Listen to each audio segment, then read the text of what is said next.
O AVB também com diferente do trabalho, mas um dia caso na aqui você não vem com coach novo para o que está seleção de dama. Como está aqui falando?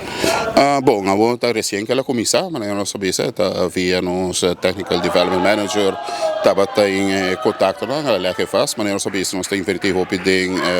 futebol feminino, nós está querendo de futebol feminino, nós também crescimento positivo, nós também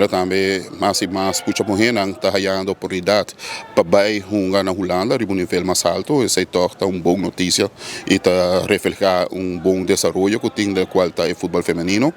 Via GC nós temos contato agora também com treinador profissional, que entre outros treina a seleção feminina de Holanda, mas também, e que está disposto para ajudar nós e quizás assim também nós conseguir riba e muito bem aqui no nível mais alto. Ao mirar que também parece manso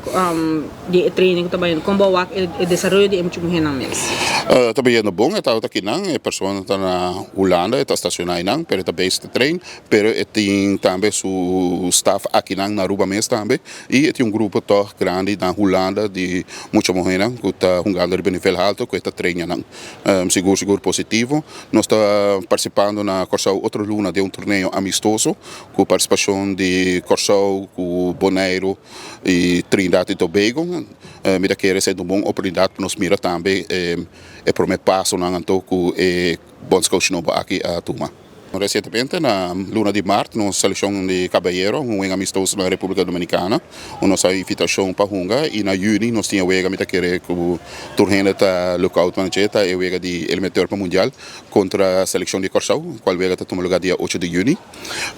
Fora de sei nós Hunga dia 13 de junho na Saint Lucia, também para eliminatório mundial, e setembro, outubro e novembro também tinha Nations League a trobe, den qual aqui nós estamos de nível mais alto, que é a Liga B. E uma de nós também topa a equipe mais forte, com o qual nós topa é a última edição.